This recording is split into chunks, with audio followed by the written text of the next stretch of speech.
Yeah, recently I started using like stream-friendly music mostly, but even still, Twitch is being weird about some of it, but it is what it is.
Hey, Solstices.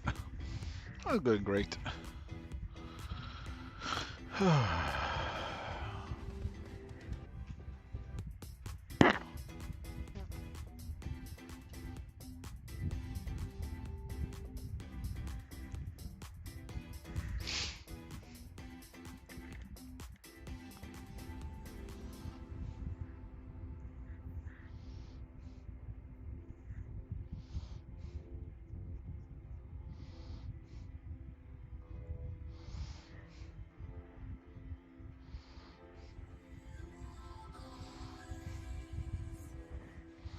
Hmm.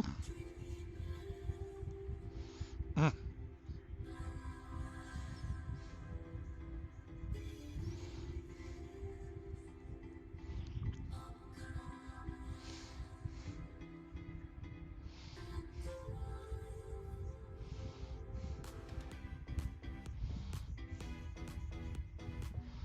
Hmm.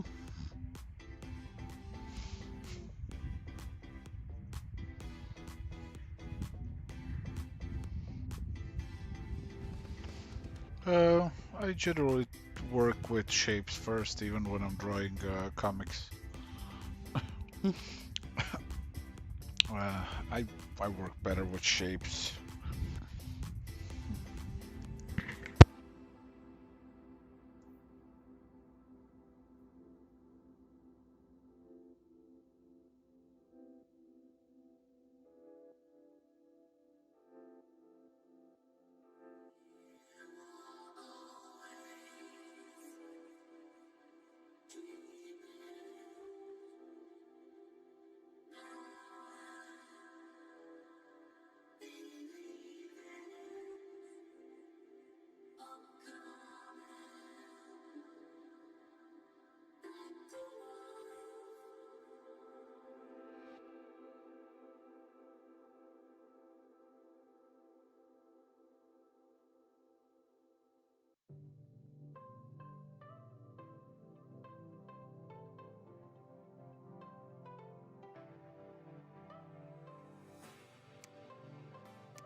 Uh, Thank you.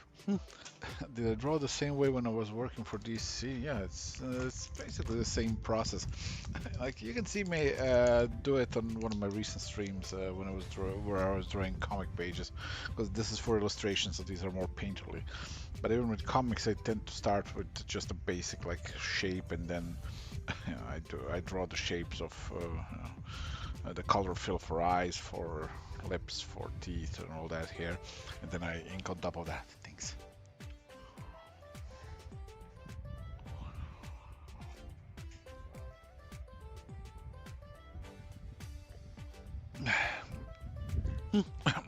Mind you, this is not a method of work I would ever really recommend to people.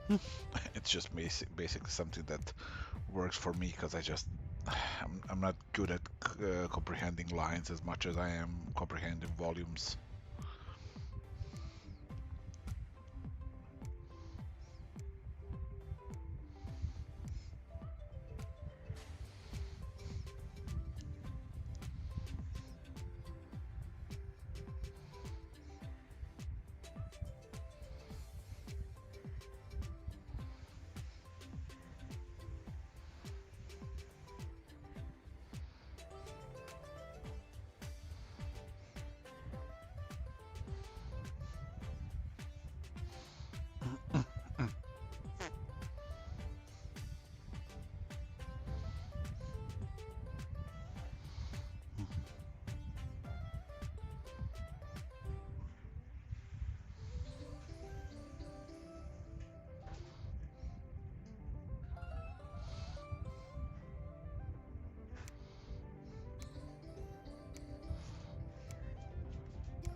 Mm,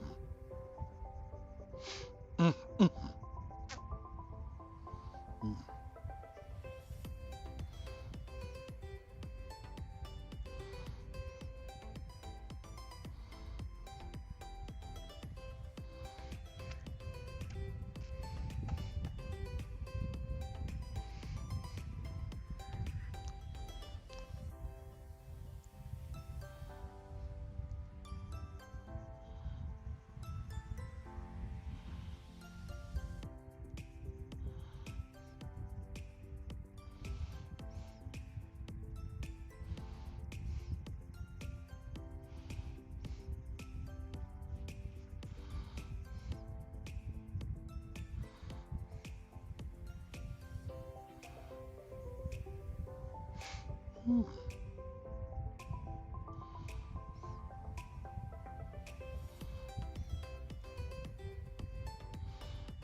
mm.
Yeah, Club Studio has a way better brush engine. I love the fact that you can have color mixing while painting. Really makes for some nice effects.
Yep, one of many.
Do I miss the mixer brush from Photoshop? I've never used mixer brush in my life.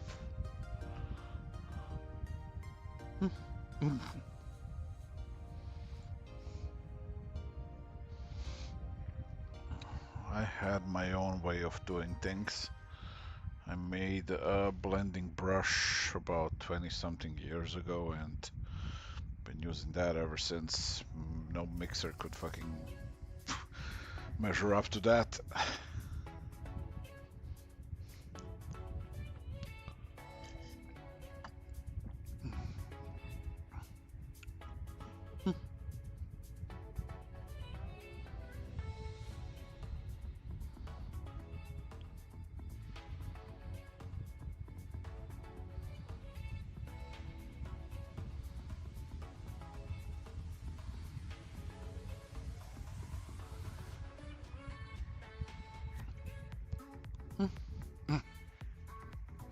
Equity.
Mm. Mm.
Yeah, bro.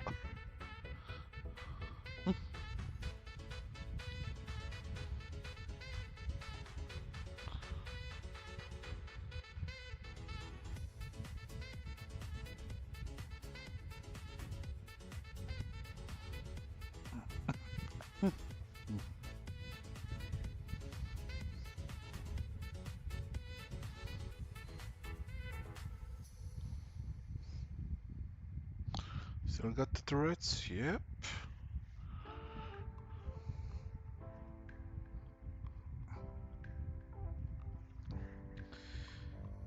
It comes and goes, but it always comes back. It is what it is.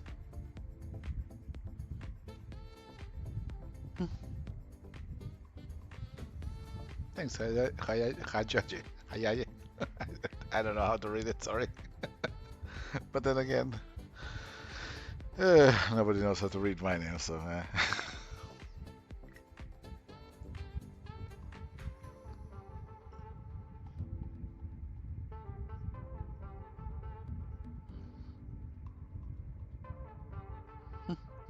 Is it seasonal like sniffles? It's nerve based, stress based, basically. And not all stress comes from a bad place, but can't suppress it.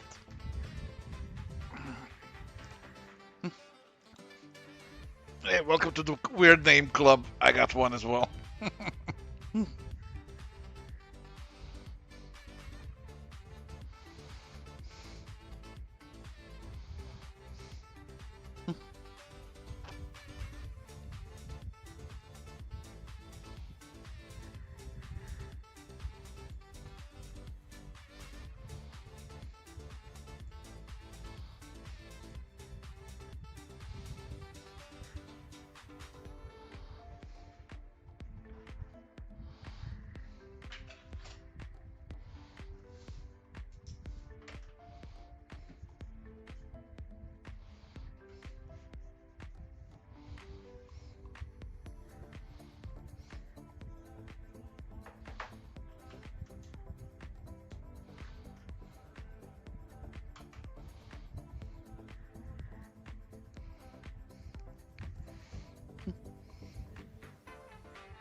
I don't know what kind of shading this is. I just kind of throw layers of paint on it until it works.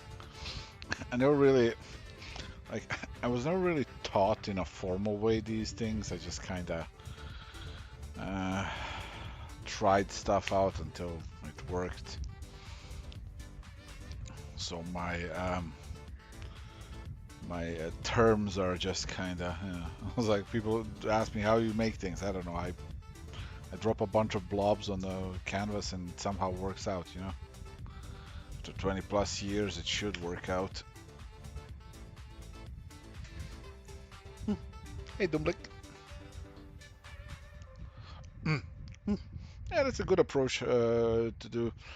I always tell people, like, don't rely on trying to learn from one person, like, because like one person's approach may or may not work for you.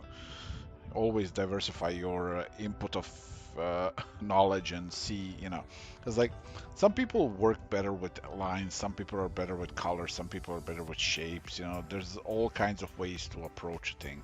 Me, for instance, like I am just, it's not even funny how much I just, the lines don't click for me, but shapes, no problem. Colors I used to be weak on, but over time I got better.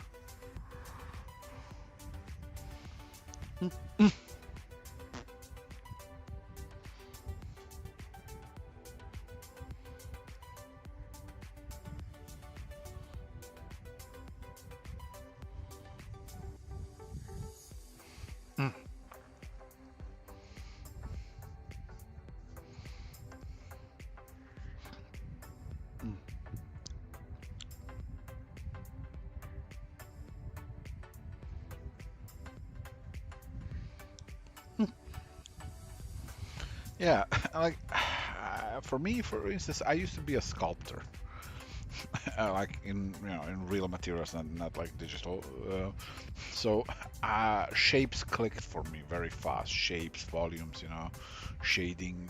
Those are the things I understood, but colors and lines just took me a lot of time to actually get comfortable enough to do colors and lines. Like I can do them, like I'm a comic artist, I make comics, so lines are inevitable, but they're kind of a weird mess. Like I minimize their use, just let my shading do a lot of hard carrying.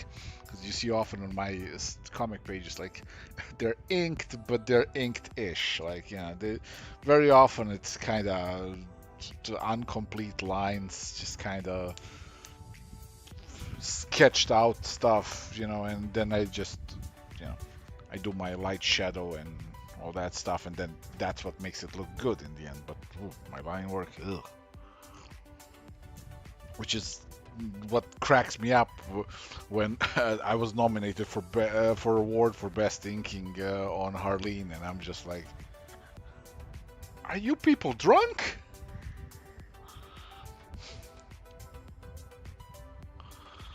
That was like the weirdest, most surreal fucking award nomination I've ever received in my life. It's like literally the only thing that would have been worse is like if they've nominated me for like lettering. Jesus Christ.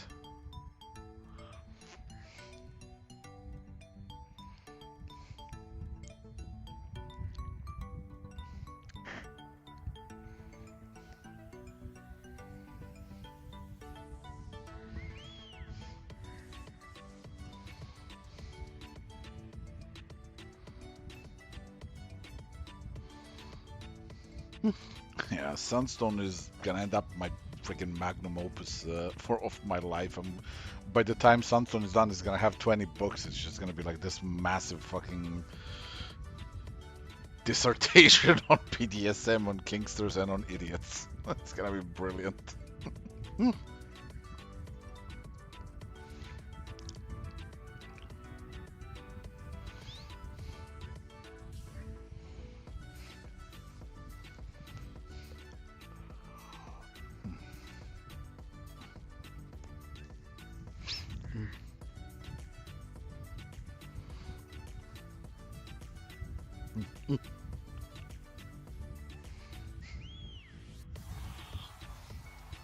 Funny thing is, like, I've always dreamed of Sunstone becoming even bigger, so that I could like hire additional people to do side stories of characters from the Crimson, where we could have like special like story books of like just like, hey, tales from the Crimson, and then it's like, you see all these side characters that you're going to be introduced to during the Mercy arc, because a lot of Alan's customers become like important side characters in the story.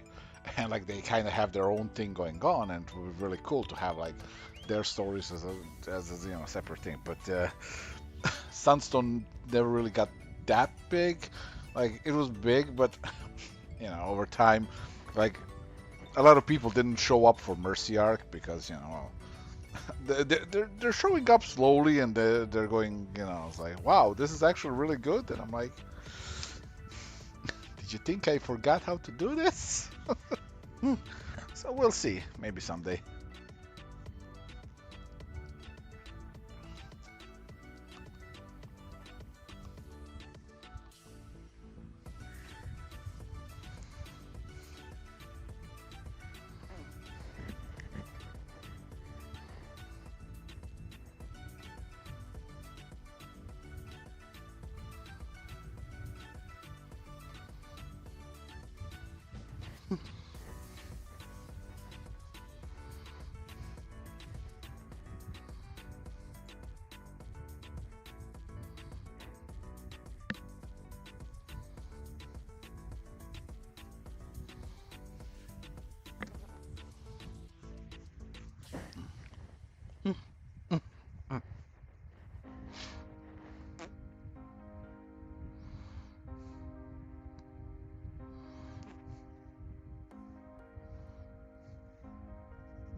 Any chance that visual might return? It's been in production for over a year now. That visual 2.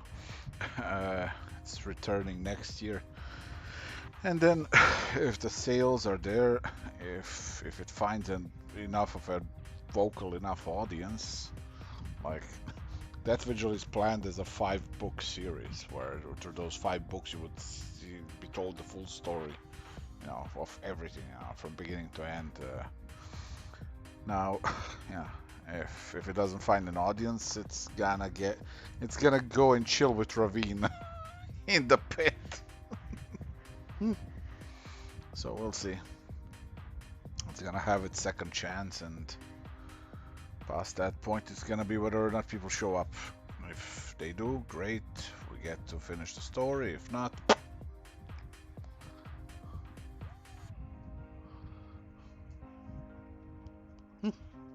yeah, exactly. You gotta go with what sells. Like I can't make 2 books just in order to support the third one's existence. At that point, I'm being reckless. At that point, I got a family to think of. Like I can't just make ego projects.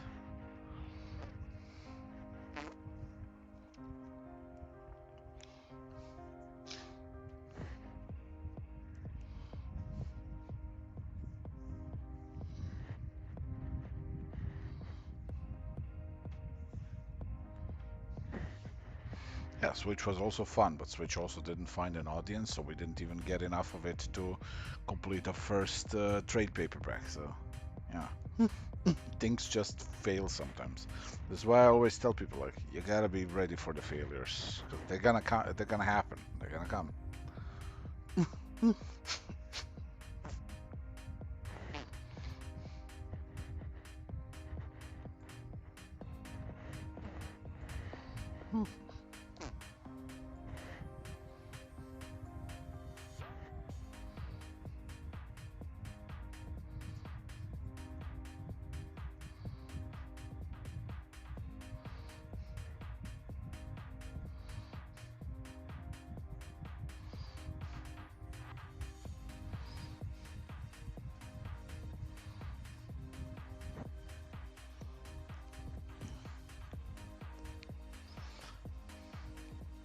No, I don't tabletop RPG, play tabletop RPGs because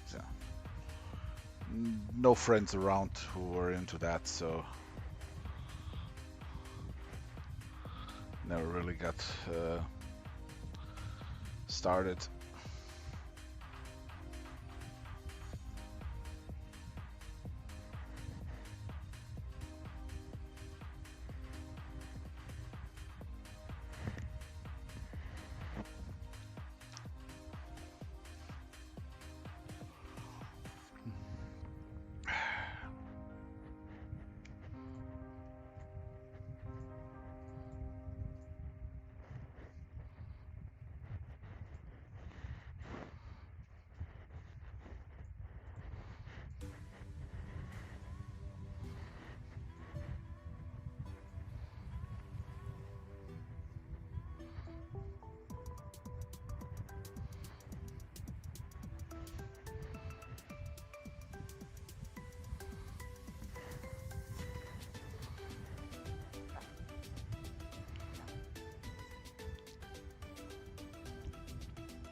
See you, Doubles.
Ever tried Procreate?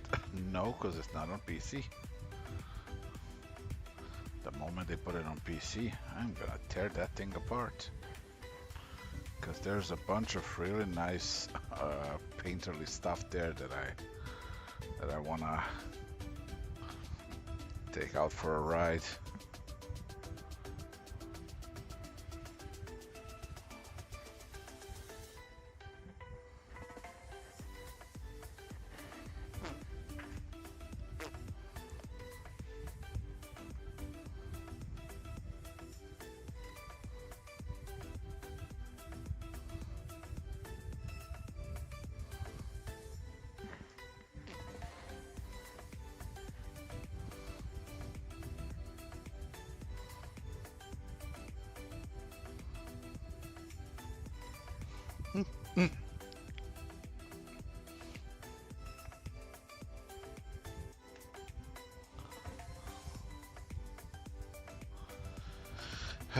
I am on YouTube and Twitch.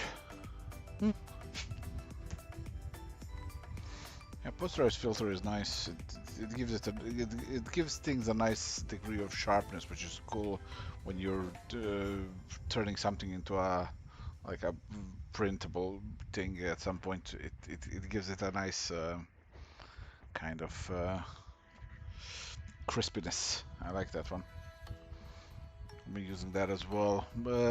Not at full opacity. Basically, what I do is like I copy everything and then posterize it, but then like reduce opacity so that its impact is not, you know, super sharp and super intense.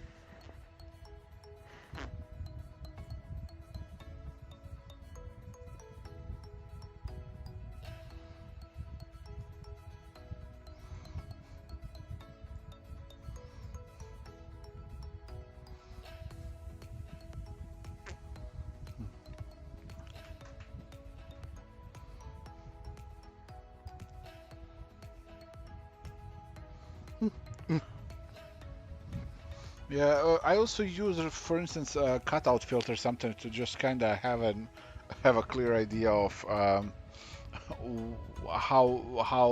what my color balance is like. Those are very nice kind of filters to just kind of have a kind of a checkup option with them.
What is false? I don't know the meaning of that.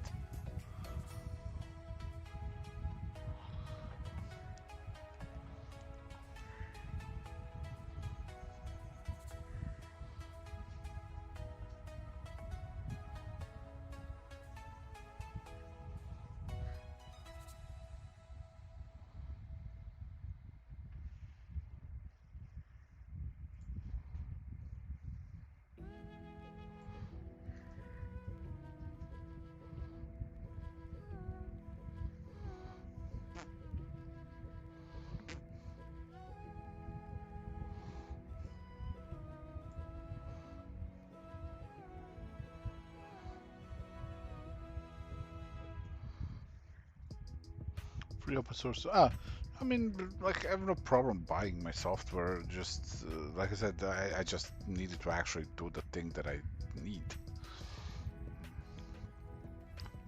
Like, I like Clip Studio because it has really, really strong, what's it called?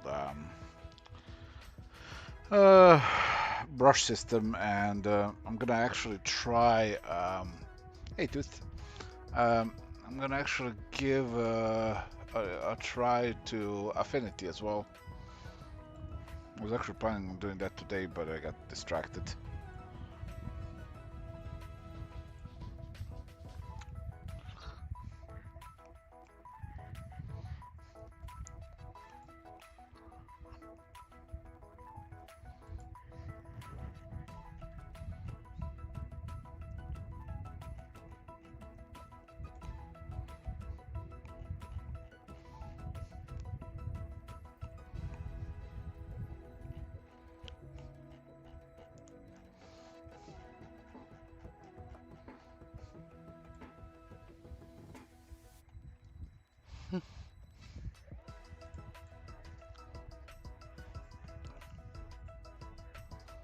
Nah, it's possible I've missed you.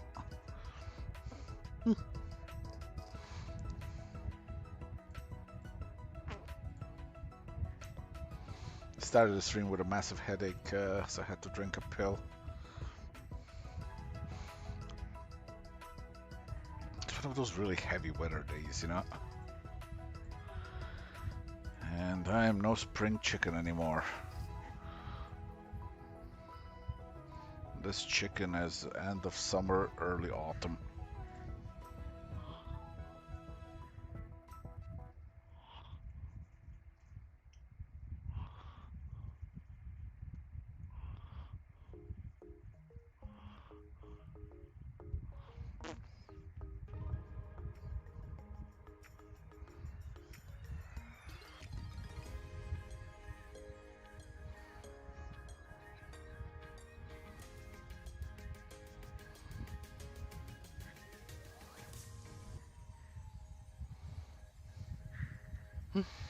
Yeah, for me it's the pressure, like 'cause it's like recently we had a lot of descending clouds, and I've realized that the older I got, the more meteoropathic I got. So yeah,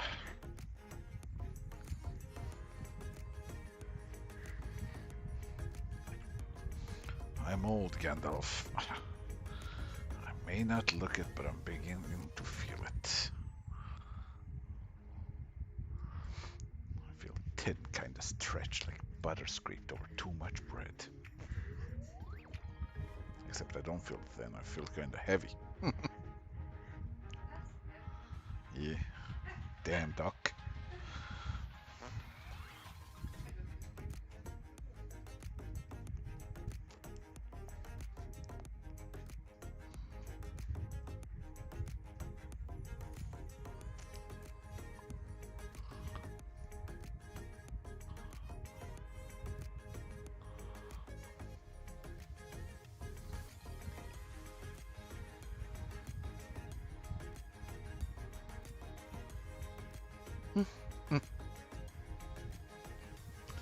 Yeah, Linda's in the background. She says hi, but I'm guessing all of you've heard it.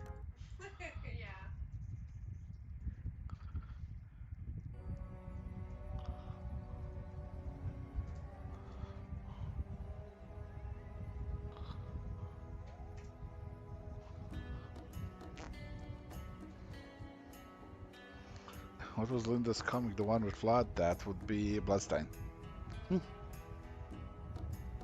She's got Bloodstein and Ponderworld.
Yeah, Bloodstain's a lot of fun. A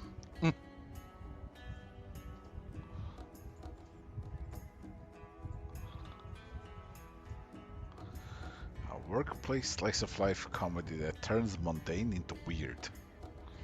Gotta love it. Yeah?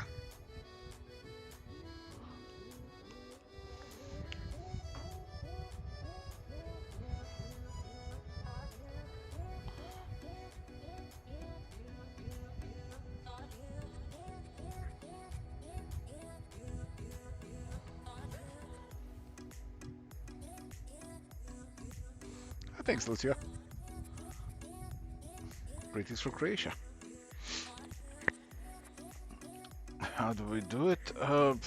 One letter at a time. I don't know, we're obsessive storytellers, and at this point, it's just second nature. It's getting them to shut up that's the problem.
Storytelling is harder because it's a bit of a grind, and it's a grind where it's like you gotta draw these characters over and over again, but you also have to be entertaining about it. You also have to constantly try and figure out a new and exciting way how to depict something that's, perhaps mundane, perhaps even boring, at times. And you gotta make it look, new, fresh, interesting. You gotta find a way to depict it so that you keep the audience's attention. That's what makes storytelling a challenge. Because you're reinventing the world in new and exciting ways when sometimes it's just not neither of the things, it's neither new nor exciting.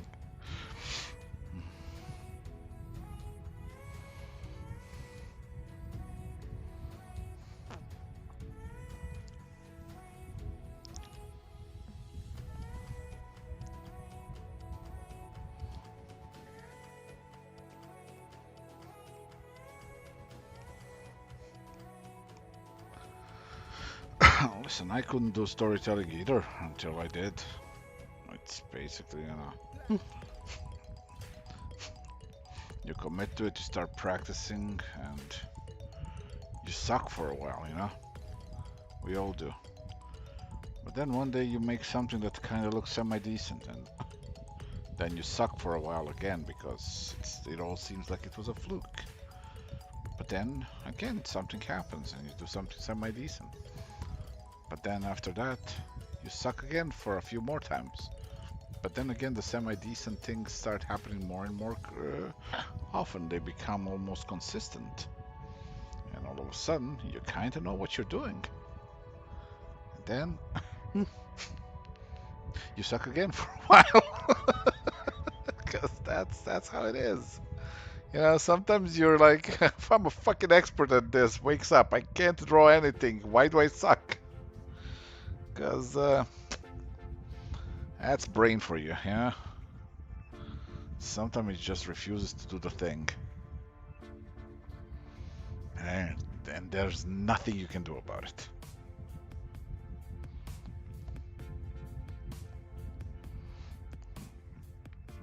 Okay, file. Save. Okay, be back in a second.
I'm back.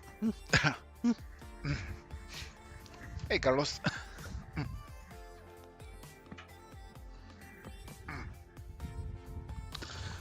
Let's see.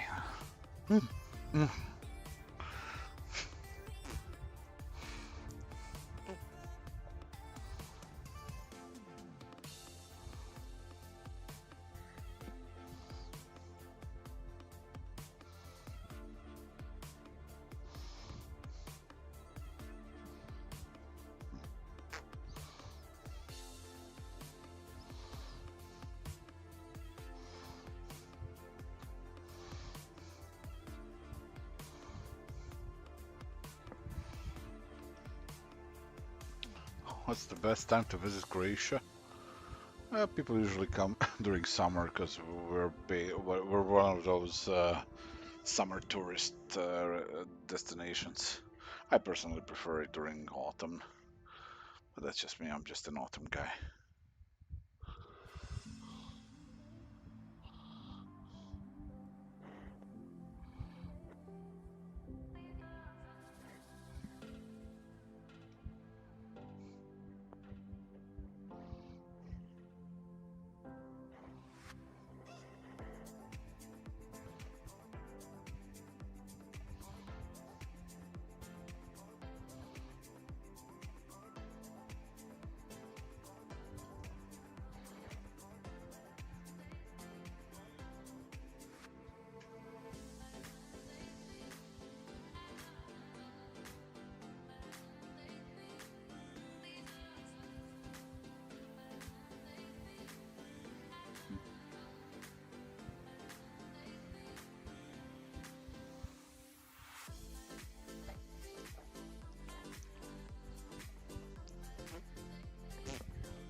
People usually all praise Dubrovnik because it's Dubrovnik and it's like, oh, it's an old like medieval city, but it's also this is where they filmed Game of Thrones, so it has that kind of bait. But generally in Croatia, we're all when we talk about Dubrovnik, we're all like, yeah, Dubrovnik, whatever. So we're all jaded.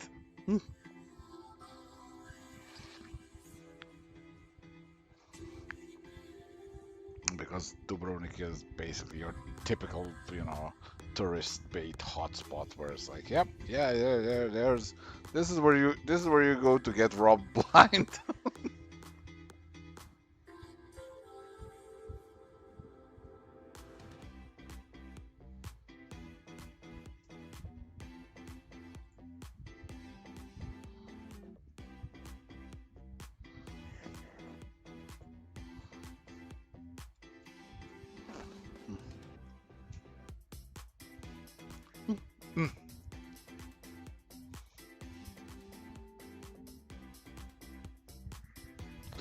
Eh, it's it's not effortless, but it is kind of how do I put this? It's fearless, as in not as in brave, as in like I just kind of put things and if it doesn't work, I always can put a next layer. It's digital artwork, so it's you don't really have the like I used to work in traditional art, so this is just kind of like oh well, if I if it doesn't look the way I want it, I'm just gonna erase it or paint over it. So it's kind of the stakes are somewhat lower, so I can just go at it.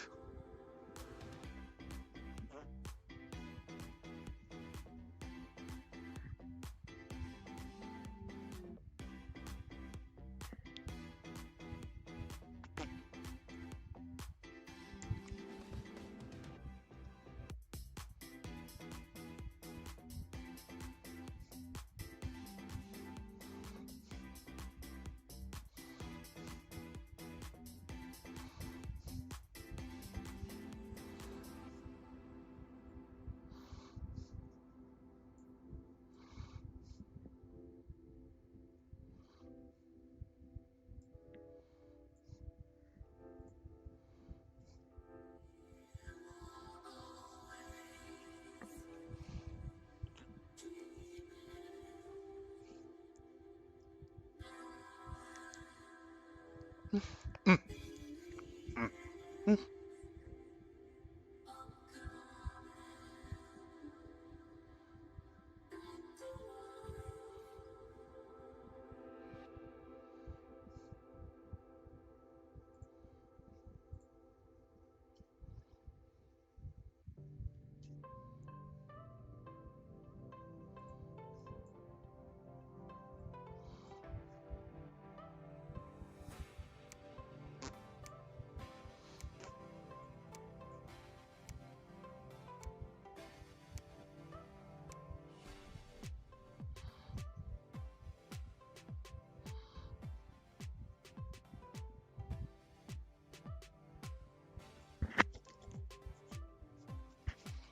Yeah, it's 20 plus years of practice. Like, trust me, I did this wasn't there from the beginning. Holy shit.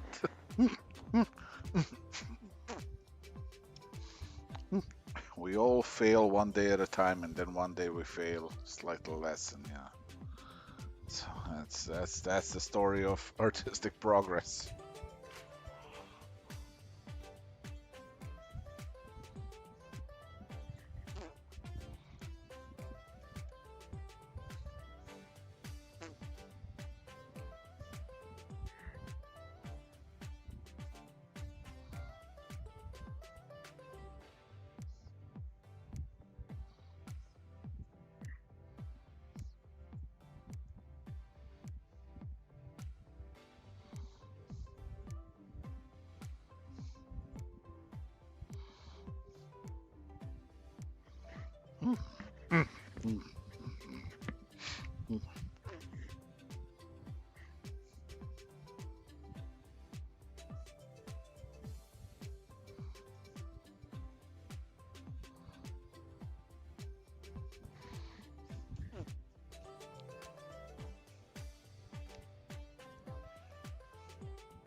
I love that Leona is looking at Matilda like, oh, look at my love just spouting her bullshit.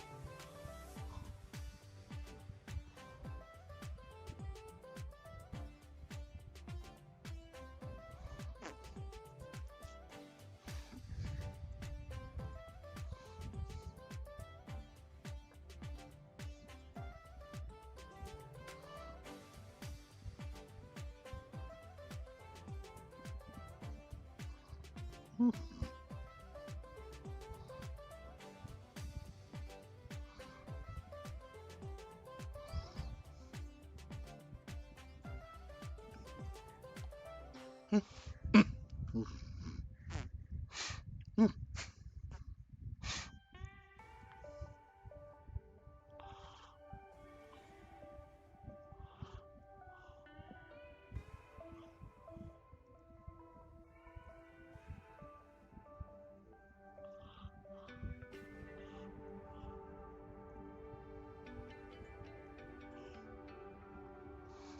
mean, I spent most of my time talking to imaginary people.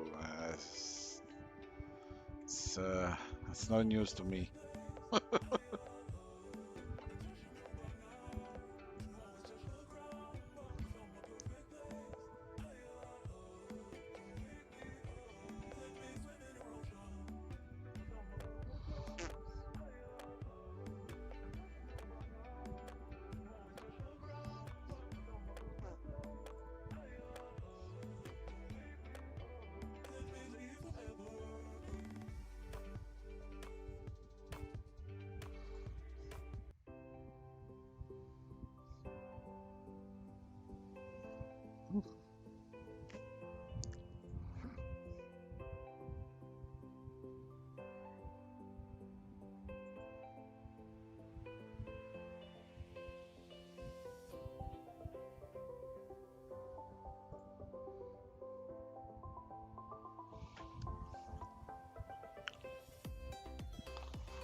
What is that fart noise? I haven't heard anything. Hmm?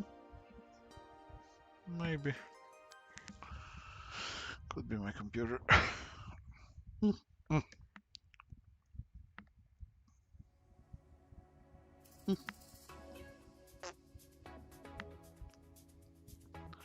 it could be me doing it with my mouth. Sometimes I do. It's a problem with people with Tourette's. You kind of start doing weird noises all the time.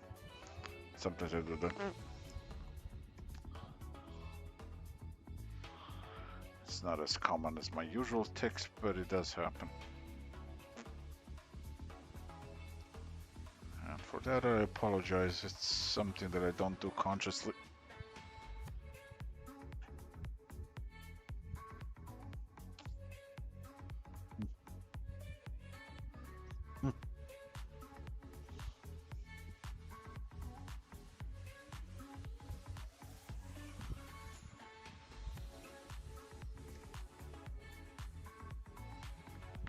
Yeah, so good, so good.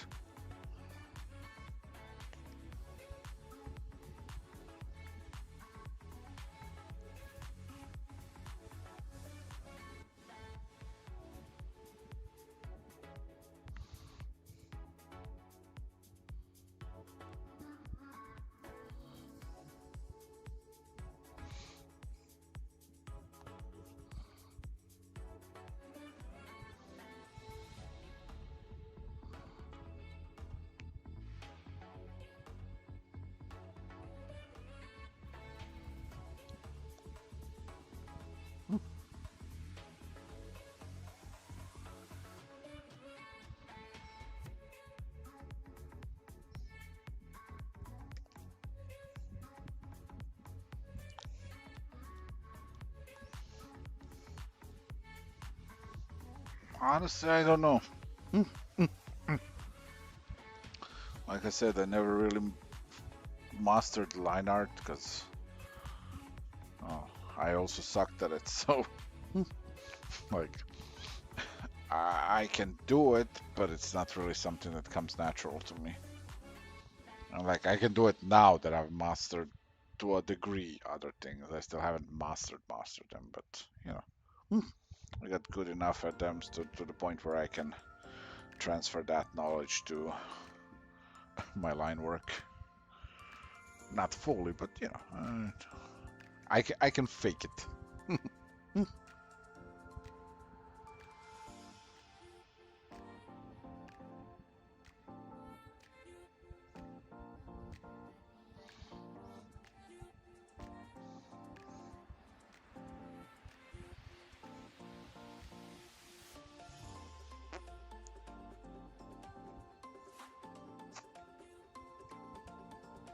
Yeah, I sketched two shapes.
You're welcome, Eldritch.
Thanks, Recreative Arts.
Do I watch any anime? Let's see, what was the last thing that I tried watching? I watch every now and then, but it just depends on whether or not it's something that I like enough to finish. I started watching something recently, but I can't remember for the life of me what it was. So it wasn't really, I guess, that didn't leave much of an impact, I guess. Oh, right, no, I started watching something something expresses her feelings in Russian. It had a sort of a mood of Konosuba, but it didn't click for me. And then there was before that. What was the last one that I watched before that? We watched Uncle in Another World. That one was fun. Shit. What else did I watch? I did watch something and I liked it enough, but I forgot right now. My brain is potato. Hey, Red Hack. Did I watch Legend of Vox Machina first two seasons? I'm about to actually finish a rewatch of the second season with Linda before we get into the third one.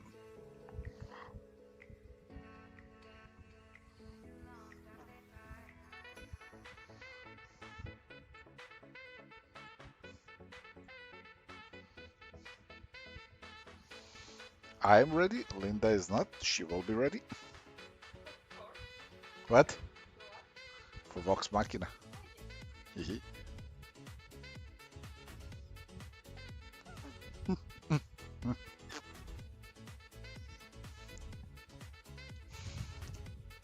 How am I? I am doing fucking great.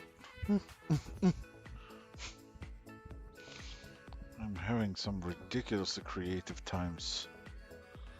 Like, it's actually kind of scary. Like, one of those where it's like you look at just the sheer amount of stuff that you're creating and it's all just popping off and you're like, it's like this is one of those moments where you feel like, oh shit, I could have such a burnout, but I don't, because I've cracked the code how to fight the burnout.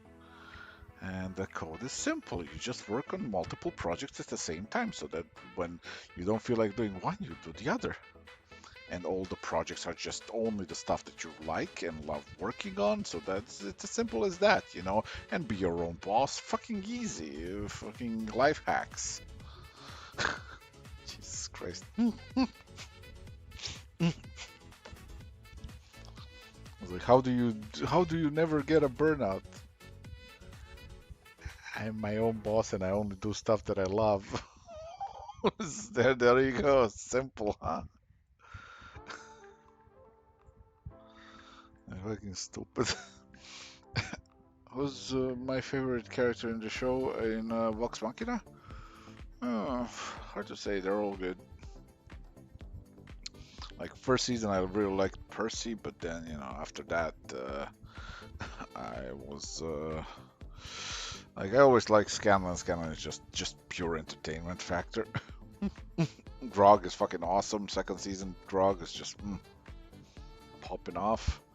I'm kind of sad that we never got the stuff that happened before, the one in the Underdark, because I've listened to the actual show of that and with all the Illith and everything. But I get why.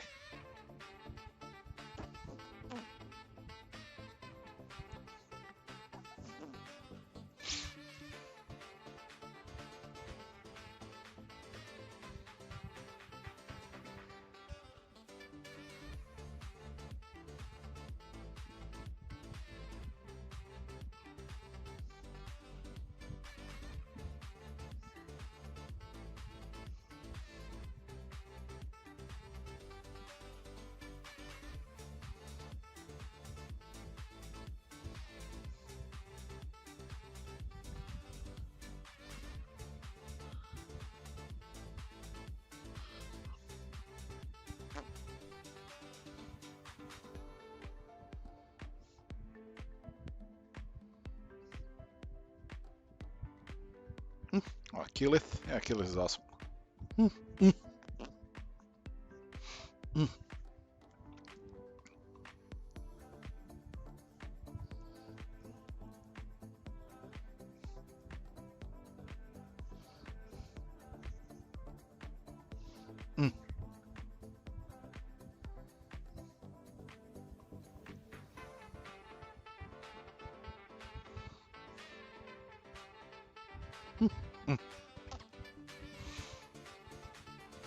It's so funny.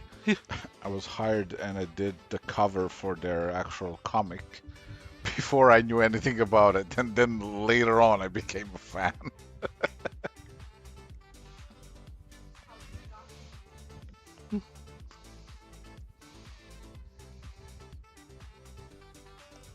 Now looking at the cover, I'm like, shit, I could do such a better job.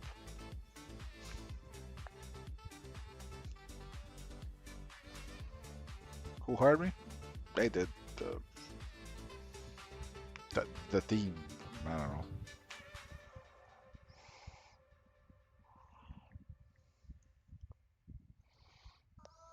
know. Honestly, I don't even remember it. It has been a while ago. I don't remember who was responsible for the actual comic itself.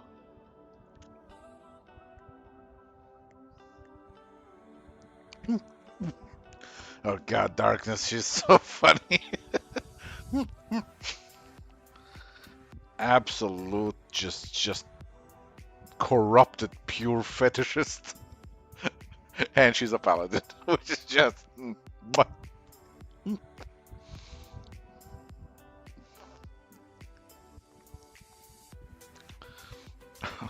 Also, I love Megumin because she's just such a Lina inverse type. Because like there's this one time where she casts her explosion, and I fucking swear it's like a complete and total riff on Lina Inverse's Darkness Beyond Twilight, Crimson Beyond the Blood and Flows, Buried in the Stream of Time is where our power grows. I still remember. Shut up.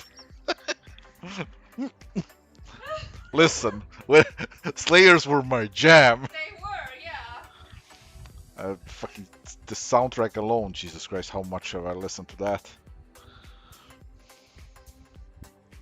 Hell, I have them. I have the DVDs. I have the soundtracks, original stuff. I bought that shit. I was like, when we were on that first convention in Canada, and I saw they had Slayers. I'm like, honey, I'm about to do something reckless. And Linda was like, buy that also.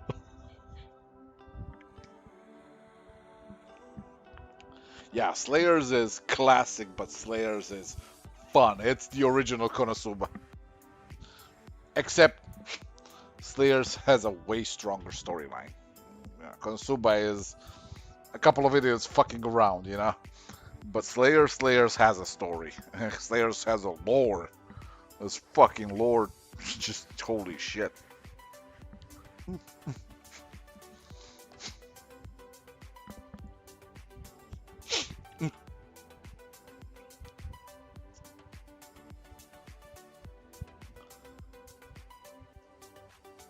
What is a Chunibu?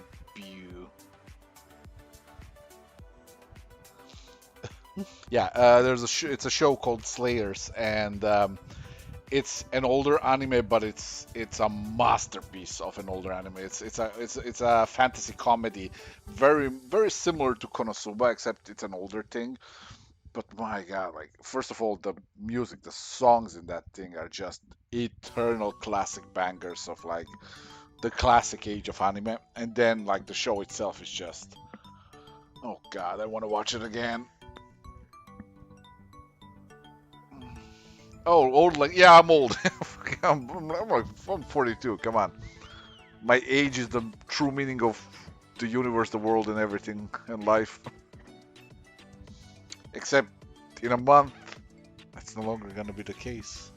No. I'm gonna be 43. Oh no. The next year I'll be. What? The next year I'll be. Damn. And you will be. Past.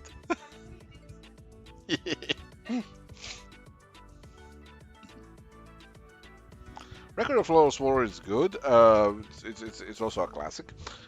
But Slayers are like, if you want to have peak fun, but then also be shocked at just how deep the story goes. Damn.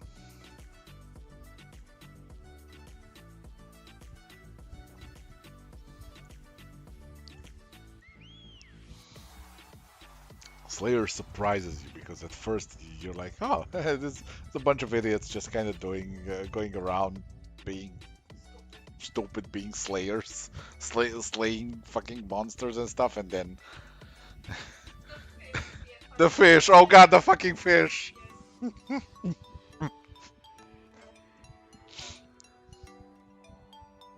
I think that's where my brain went. That is, Fishnet. yeah. There you go. Because they had fishnet.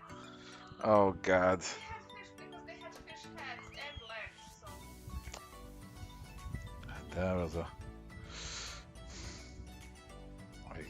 I gotta.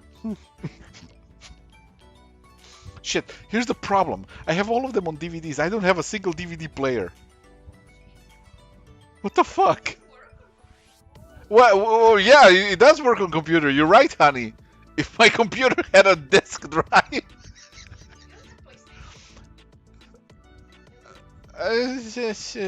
here's the thing, though. I do have a Blu-ray reader that I can actually take and just maybe use that to rip them, because I've never done that.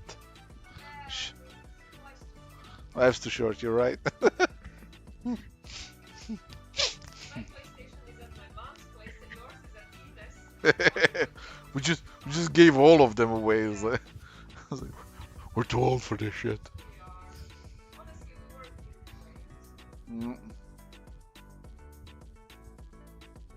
Lots of PC games that I never played. Yep. Yeah, Dragon was also good.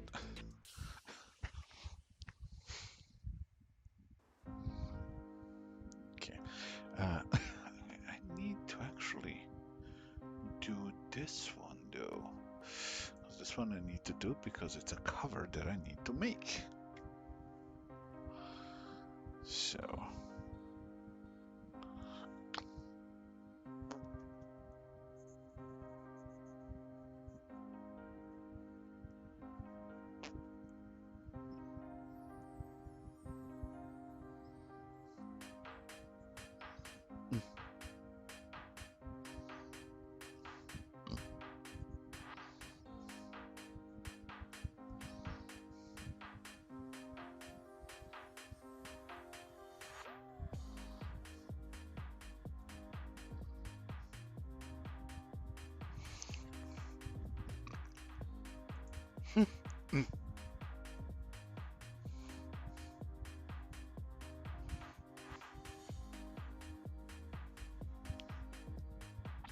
Yeah, the new Trigon. I haven't seen it. I've seen trailers for it, and what I've seen looks fucking insane. Like it's a 3D made cartoon, but it's one of those where people who did it actually know what the fuck they're doing.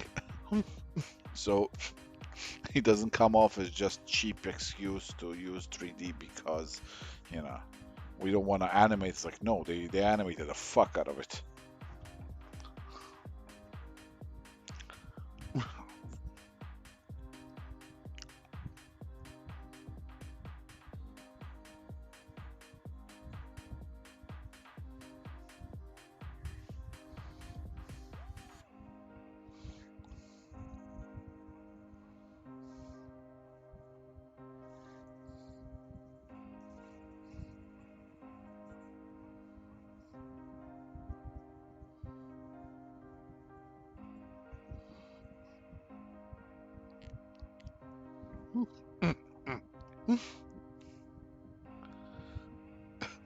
Does the rest of my family know that I draw adult comics? They read it. Pff, fucking, of course they know.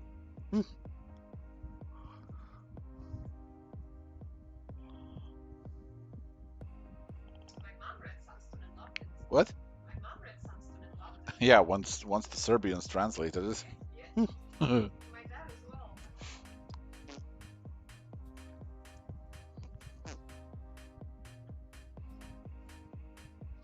I am a man of many talents and many genres.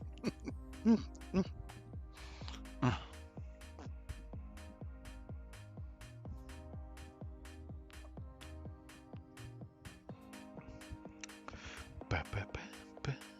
Do, do, do, do, do, do.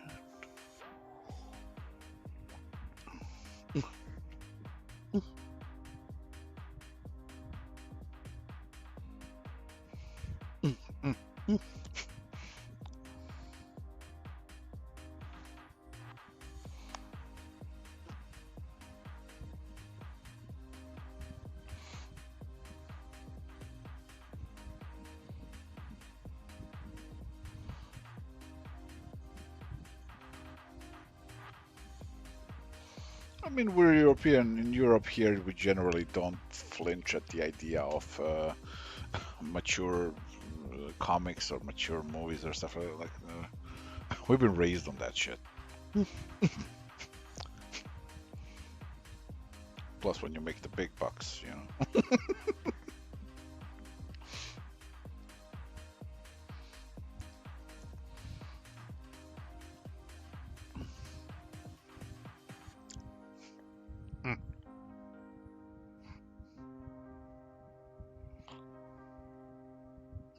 Yeah, it's a different cultural thing.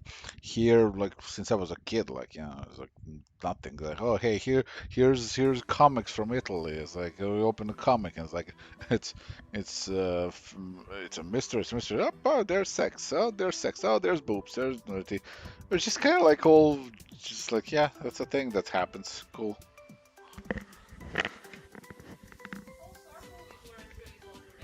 What? Oh, our movies weren't moderated at all. Like that was just holy shit. It was the Wild West here.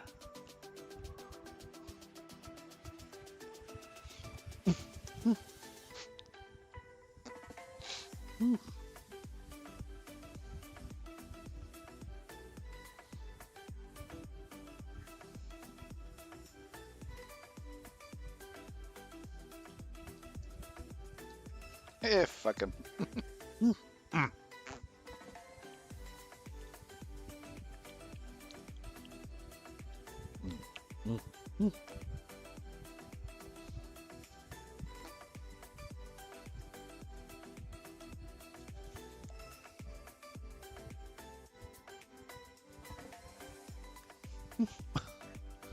Listen, when you really make the big bucks, then they all get very open-minded about it.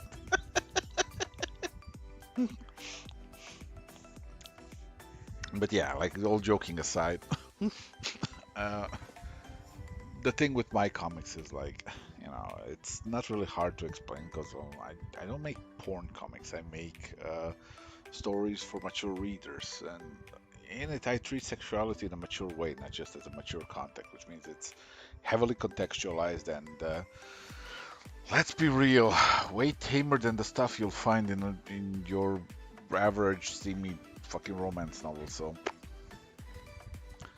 it's ain't nothing new.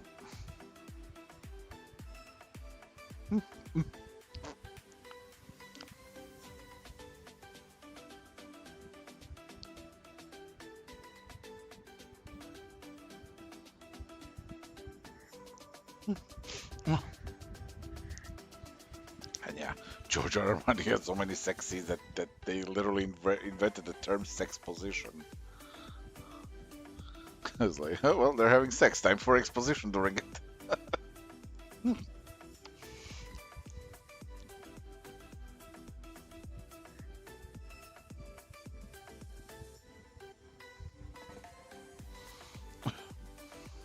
Um, I mean, it's not, it's not rehearsed. It's more like I had to at times explain to people why, people don't really flinch at this stuff with me because I'm like, because this is what I deliver, Like this isn't new to me. Like I've been doing this for way over a decade, So at this point, I have a lot of experience with a lot of it, So. Yeah, well, very rarely do people come at me with this stuff, so I very swiftly remind them that none of this shit is new.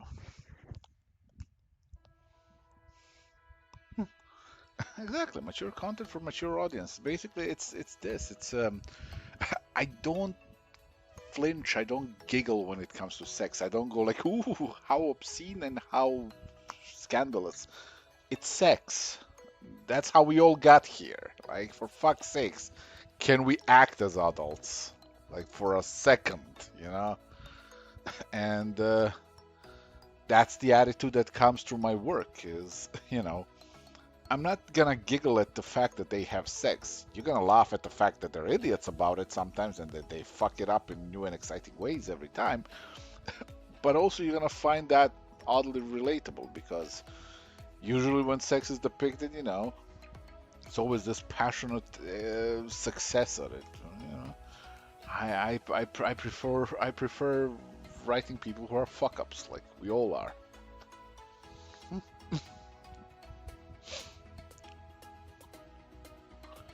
Does YouTube demonetize the Shadowban keywords that are like that are not safe for work? Probably, but it's not like I give a shit. I don't monetize my videos. I just use this to kind of chill and fucking chat. None of this is my income. Okay, like this is I do this for fun. I'm like fucking Saitama. I'm a YouTuber and streamer for fun. No, my main stuff is through my Patreon and through the actual publications of the books.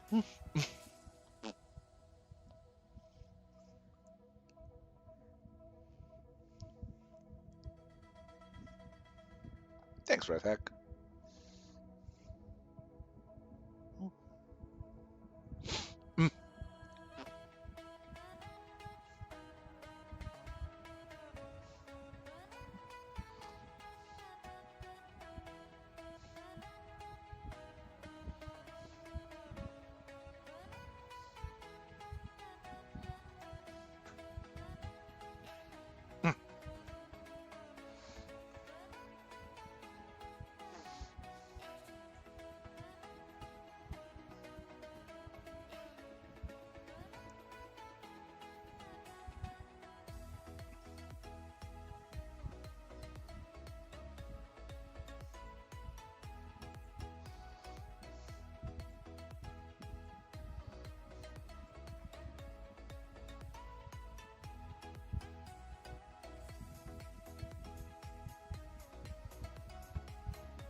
Well, when you sub to my Patreon, you're going to realize you have gotten yourself up to your eyeballs in comics, and then it's gonna be a problem to just catch up with everything.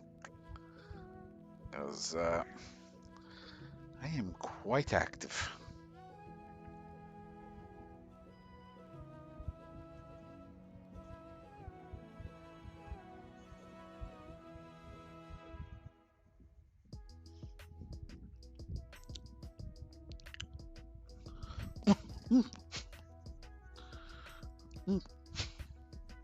Don't remind me of toss a coin to your Witcher every time I'm thinking of Prague. When Linda and I just completely took every last coin from The Witcher. That was fucking glorious. A guy came to our stand dressed as The Witcher, cosplaying, and he was a fan, and so he started buying, and realized like he just had like he spent literally everything. He's like, oh my god, I only have like this left. And we're like, okay, we'll take that, and here you can have a badge. And he was like, oh, cool, cool. And I was like, fuck yes, we took every last coin from The Witcher. That was amazing. We lived the dream. Take the coins from your Witcher. Because now we have plenty. Because he was way richer. I don't know.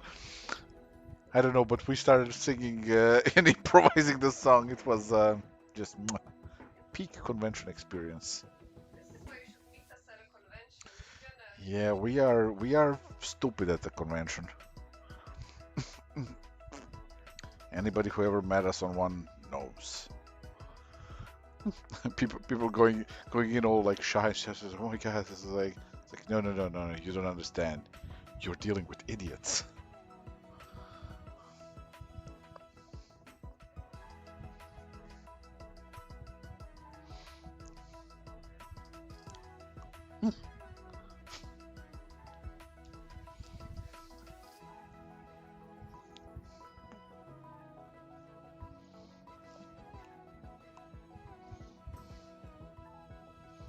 Well, there you go. Though Paris was fucking overwhelming. I was not ready for Paris. Oh God, Just nobody was ready for Paris. it's so funny. We enter inside, like the guys, the assistants there on the convention are like, so about commissions. I'm like, what are you talking about commissions? There's a 200 people line. I have to sign books. Like every 5 seconds, but about commissions. I'm like, I can't do commissions. I'm trying to sign through this line of book. Let me deal with this. I don't care about commissions right now. 5 seconds later. But here's the thing: we have this person who is asking about commissions again. Jesus Christ! It was a wild convention, though. Like, there's so many people, and like, I don't blame them. Like, they're just kind of trying to, help out. But it was like, I entered. I'm like, what the fuck is this line? It was so funny because like the publisher actually asked if I was going to do remarks on Harleen books when I go to them sketching, and I knew that much, so I was like, no, I won't. Like there usually are at this point lines where I can't sketch fast enough to just cover everybody, so I would just end up with unsatisfied people. So I'm just gonna keep it simple and clean and just do signatures. I get there, and there's another 200 people lined there, and I'm like, I have 1 hour to sign all their books, and I'm like, yeah, this, you know the part where I said I'm not doing remarks. This is why. Oh, I loved it. It was just like, but it was just unexpectedly, shockingly, just crowded, busy. Like here's the thing. Okay, Linda and I, we are kind of separated. We're separated from everything. So we kind of don't get like a clear idea of just how big we are, like at all. So every time we get to a convention, there's a massive line, and we're just like, oh, oh shit.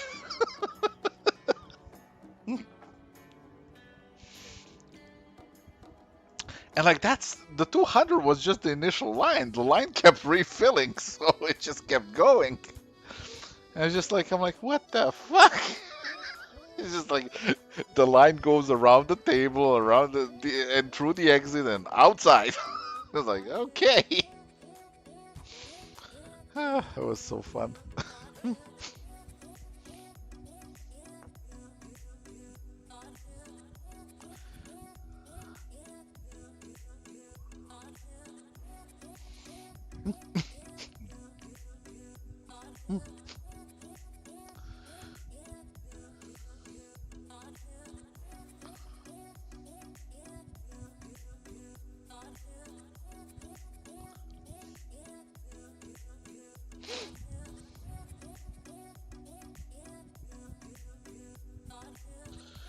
Yeah, next year we gotta do San Diego and New York again.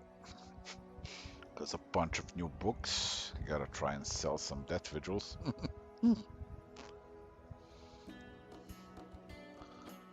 Like, I'm not holding my breath about that one's success, but still, I'm not gonna fucking just turn around, like lay over and just die. It's like, no, fuck this. We're gonna fight.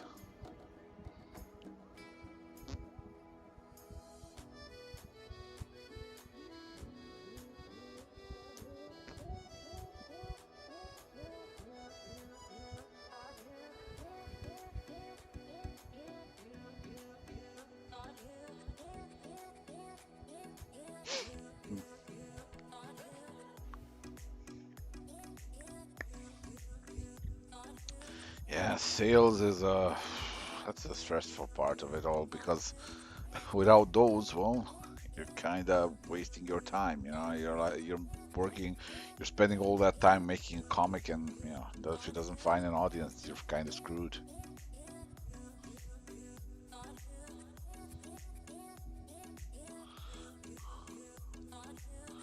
How much time does a piece take me?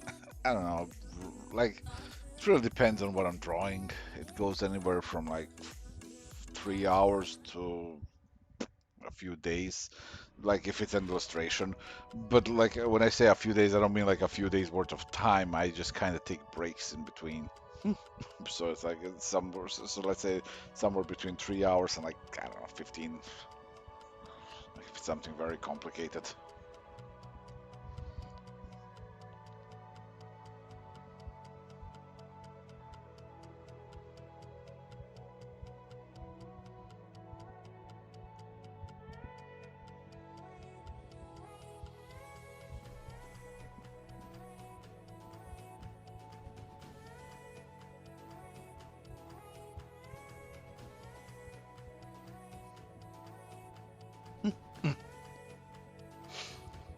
Yeah, you can't like unless you're a big name illustrator, weeks is not a viable thing. You gotta pump those numbers. Those are rookie numbers. Like all joking aside, like yeah, you need to find a good balance between speed and quality, and then as you progress, as you become more skillful, as decision making starts taking less and less time, you get to spend more time, on the actual craft of, fine tuning your work. Uh, you'll be able to raise both speed and quality over time, and then you'll be able to do, much crazier shit. But, initially, you need something that's manageable. You need to understand your own limitations. You need to understand your own speed and like how quickly can you get a thing produced from, start to finished.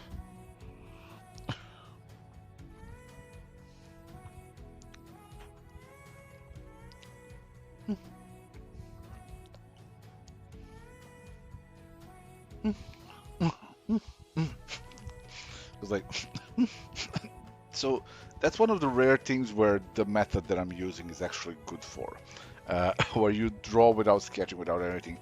This method is good for practice, and you're practicing a very specific skill, and that is quick decision making, on the spot decision making. You've seen me, some of you have probably seen me today do this one, right?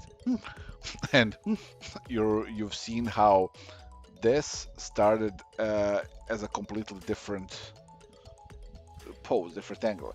But at some point, I was like, oh no, I actually kind of don't like what the mood is. I want to do something different, and just on the spot, I changed it. I just kind of painted it all in, and went with a different thing, and completely changed the mood of the picture.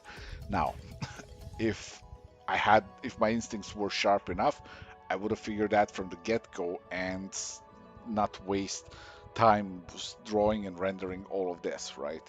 And that's the end game. Like that's where that final morsel of speed comes from, where you can, just do a thing and do it right from the get-go. That's and like, you know, even I, after 20 plus years, I won't always nail it. I'll fuck it up over and over again, and sometimes it's gonna be a frustrating experience where I just keep failing 10 times in a row. It is like that, but the more experience I got, the less chances are for it to get that drastic.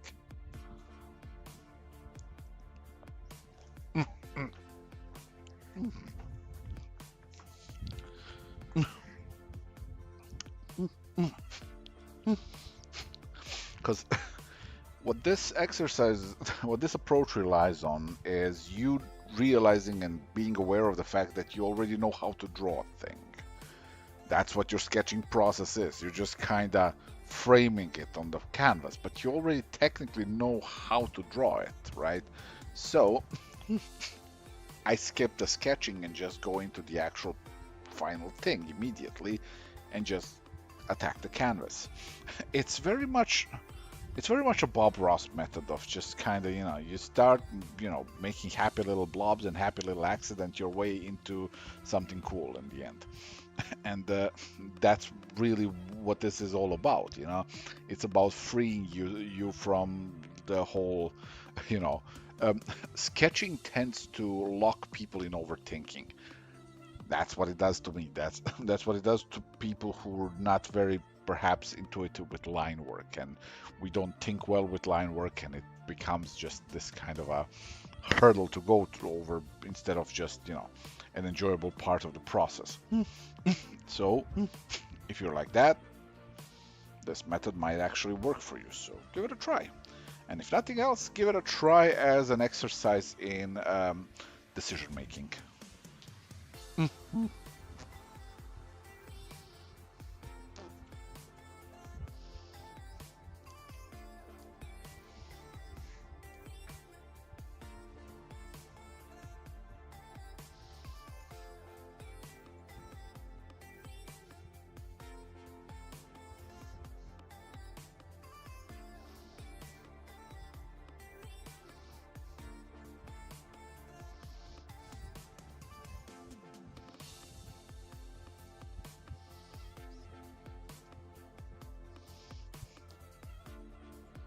Shooting.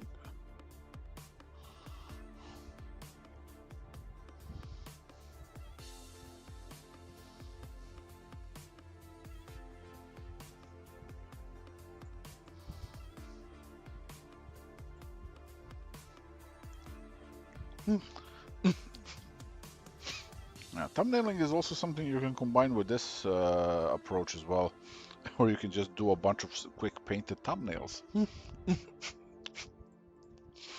Thumbnailing is also important for your professional career because more often than not, if you're doing something for somebody, they are likely to ask you to provide multiple sketches, and providing multiple thumbnails works.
Hey, Proxy.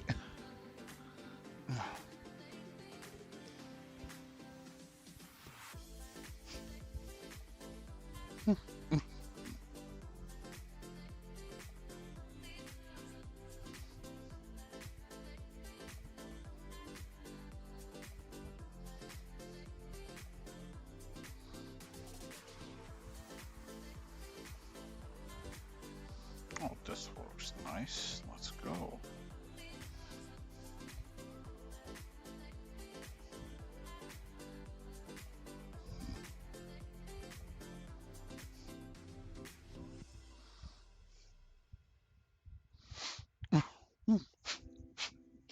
The color mixing can transform some of my own old favorite brushes in Photoshop into a whole new monstrosity. I love it.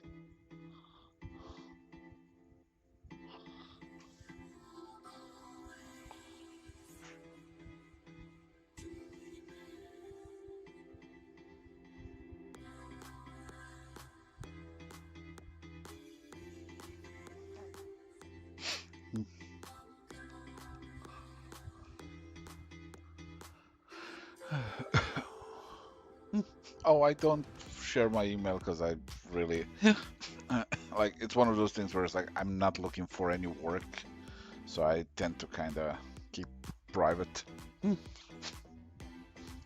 Yeah, if you ever need have like a question, something like I don't know, uh, just you can whisper me here if you want. Oh well, actually, this is yeah, you're on Twitter, on Twitch, yeah. You can send me a Twitch whisper, and I'll reply to you as soon as I'm done with the stream.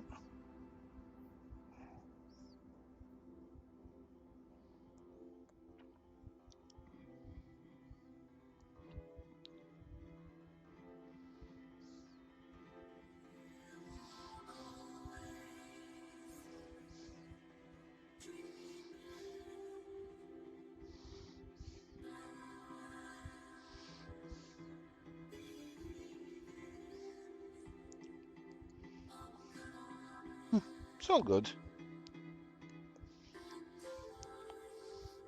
Feel free.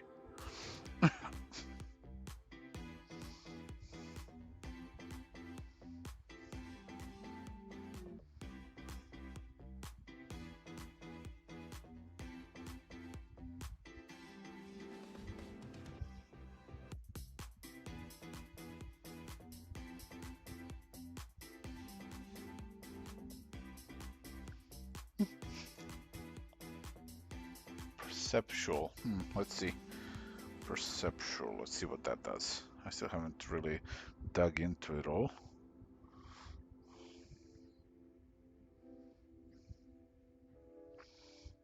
Let's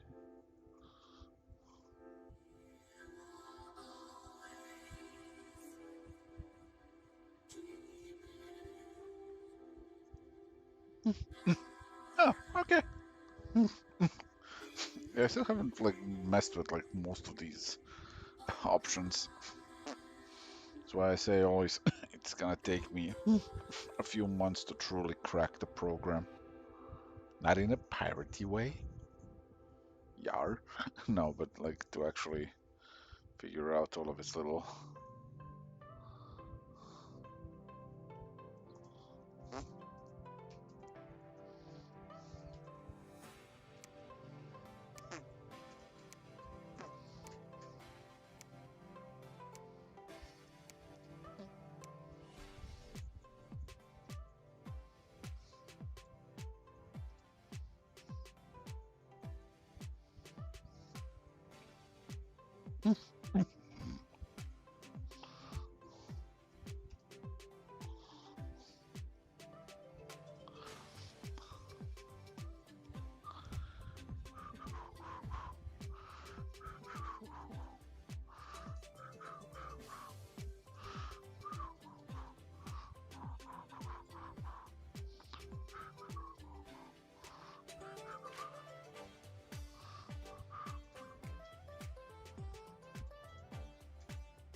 How long have you been using Clip Studio? About a month now. It's just kind of uh, something that I do on the side between comics, just until I learn it.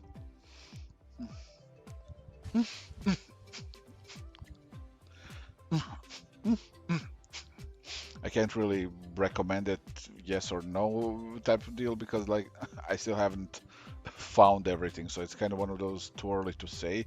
I love it personally. For me, it's amazing for illustrations and for painted stuff, for a painted look to things. It's very, very good at assembling brushes in it. It's got a really, really strong, sturdy brush engine, so I really, really love that.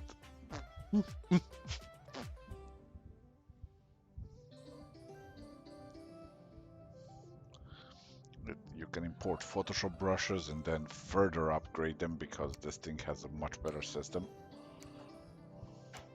There are certain things that Photoshop still does better, but Clip Studio has responsive devs, so chances are whatever whatever feature is missing, it's gonna get implemented at some point.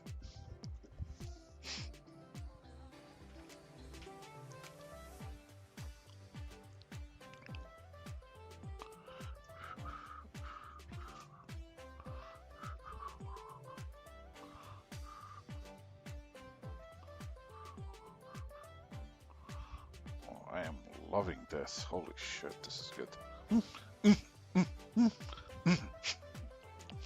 I'm trying to paint a mummy's texture and then fucking this old brush just with Clip Studio's options just pops off.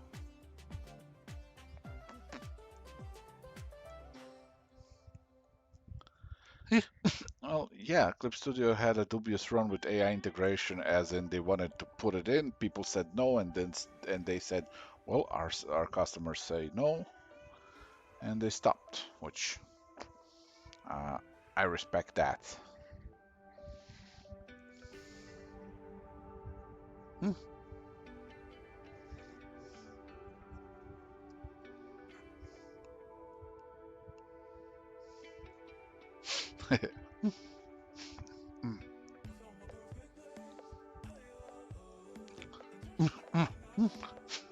Because unlike Adobe, they were actually smart enough to ask, hey, do y'all even want this? Well, I mean, they didn't really ask. They were working on it and they were like announcing it as a feature, and people said no, and they were like, okay then. Uh, yeah, yep. Now, also personally, I'm very much looking forward, like, cause like I've heard that Procreate is planning on a PC release at some point also. So the moment they do that, oh God, I get a hand on those brushes as well. Ooh, it's gonna be delightful.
I used to. My tutorials are all gone for those things.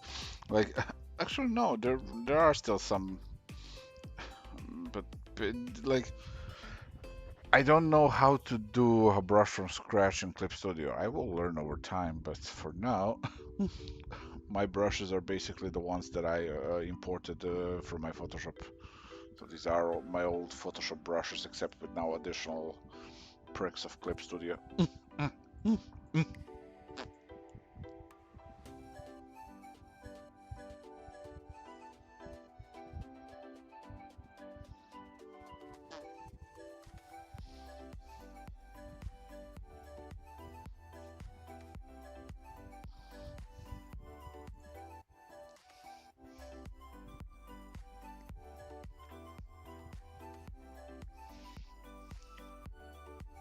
Oh yeah, well, okay, then yeah, those definitely are still up there. They're on my YouTube. Mm. Mm. Where I was showing like stuff that you can do with brushes and how you can have them interact with like stuff like Bevel Emboss filter and shit like that. Yeah, because like I have multiple types of brushes. Some of them are basically made to be your painting brushes, and then some of them are meant to be like brushes that interact with specific layer styles, such as stroke or bevel emboss. So those are the kind of things I miss in Clip Studio. Stroke they have as a layer or like I forgot what it is here, but like they have that, but they don't have bevel emboss.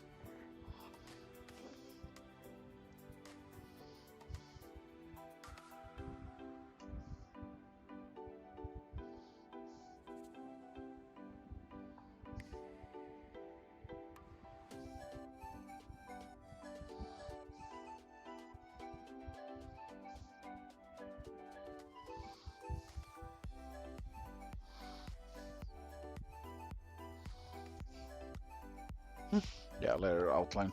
That's the one. That's what I have here. File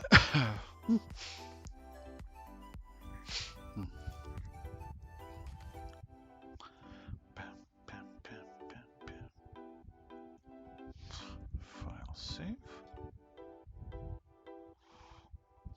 Now, the one thing that I don't like about Clip Studio compared to Photoshop is it doesn't handle very large brush sizes that well. Mostly because I use color mixing while I'm using them. But still, shouldn't lag quite that much.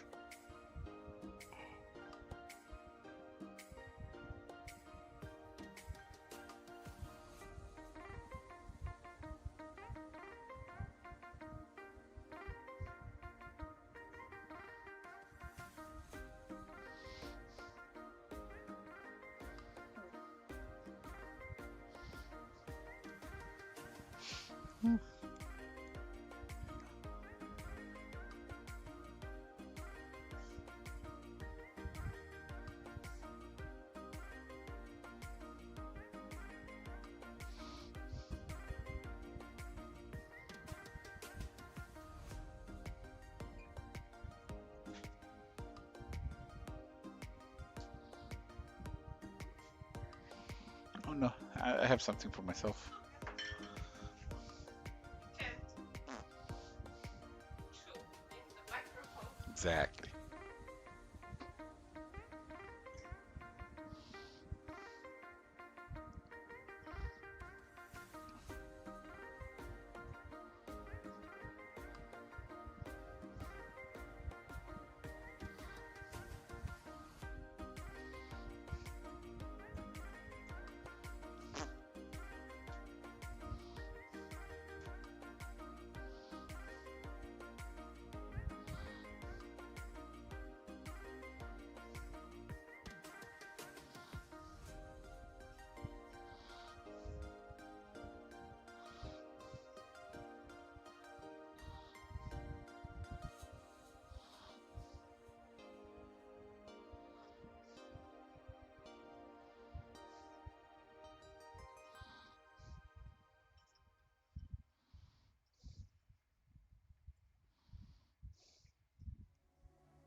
I can go. Let's see, Avril.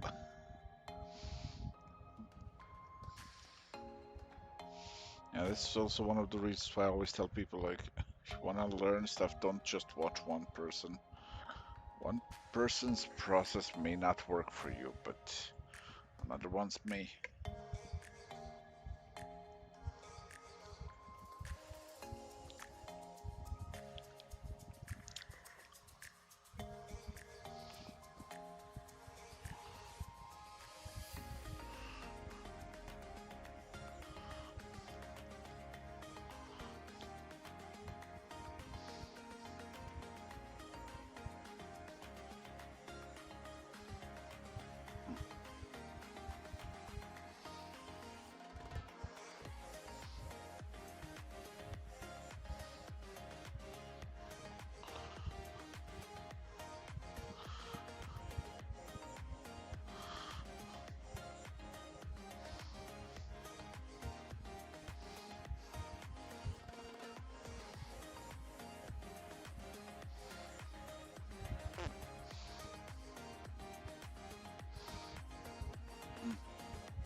Alright, time for a break.